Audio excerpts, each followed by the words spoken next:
How definitely. do you get into the character of Peter? What is it that you do? How do you sort of come up with the ideas you come up with? I sort of want to give people a little bit of a peek behind the scenes. Um, it's more. I've grown up with three older brothers. Hmm. So you're always kind of mucking around with them, you're either having a fight with them or you're having a laugh with them. So you get into that, that silly mindset and that, just hanging out mindset and stuff like that. So I kind of try to get into that mindset, like, if I was here with my brothers, and they were doing something, what would I be doing in the background? And I know one of the episodes, you and Joel were there and I was in the background mimicking you guys and mocking you guys. And that's something that I've done growing up with my brothers.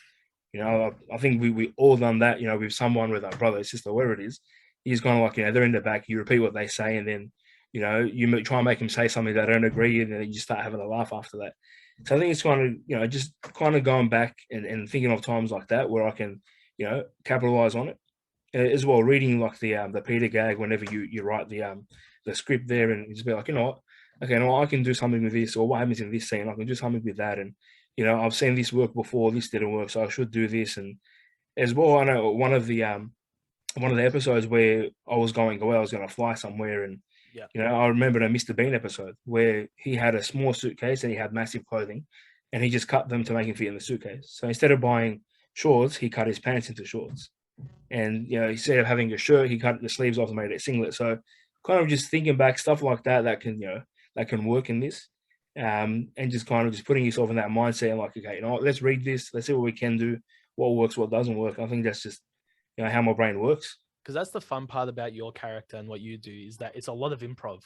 Mm, Like, yeah, there is the part of the script where we say, okay, Peter's going to do this and that. Like, it's sort of a guideline, but then you come up with a lot of the stuff that you end up doing, yeah, or someone else on set does. And that's the coolest part, is when someone will be like, what if we tried this instead? And then you take that on, and then you run with it. yeah. That's a pretty cool thing. I mean, that's what happens when you have like a childish, imaginative mind. Like you have that part in your brain. So it's good. It's always good to have that. Well, mate, I'm telling you, Peter is one of those characters that we're not allowed to remove from the show.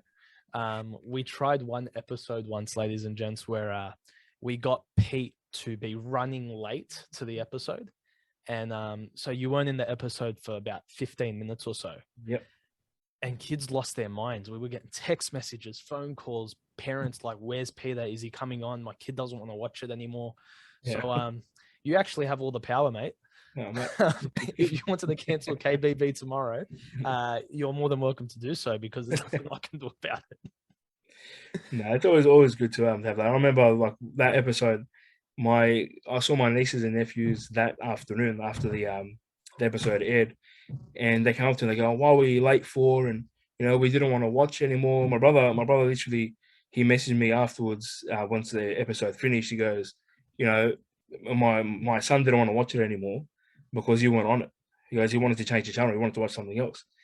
I go, yeah, fair enough. But yeah, no, it's always interesting to have that kind of that part there that everyone kind of relies on and doesn't really pay attention to anything else except for you. So it's very interesting. It's interesting, bro. Well, it's a great asset to it, and it brings a lot of laughs for our episodes. It's great. Mm.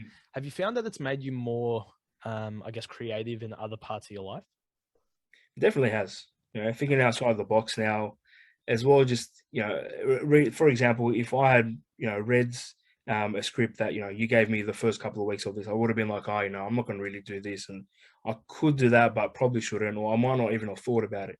But now it's kind of it's totally different. So it's kind of like free range. You do what you need to do, and you think outside the box, like, oh, I can do this, and this will work, and this is pretty cool if I do this. And yeah, it's always good to be thinking about certain parts and stuff like that. And it just as well, not just in my just in my Christian walk with God, it's just in everyday life as well. Yeah. It's made me think a lot more. It's made me think outside the box, and how can I interact with my nieces and nephews, which is it's a big Okay. part for for everyone there, where I can act like a child around them, and I can say this, and I can do this, and I can do that. And like yesterday was my niece's birthday, and I called her, said happy birthday.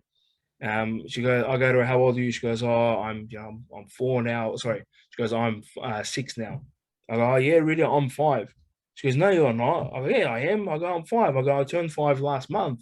She goes, no, you're a lot older. So it's kind of just like, learning how to talk with them, how to hang out with them, and just in that mindset, it makes you think outside the box. And instead of just calling up and saying, "Hey, happy birthday," that's it.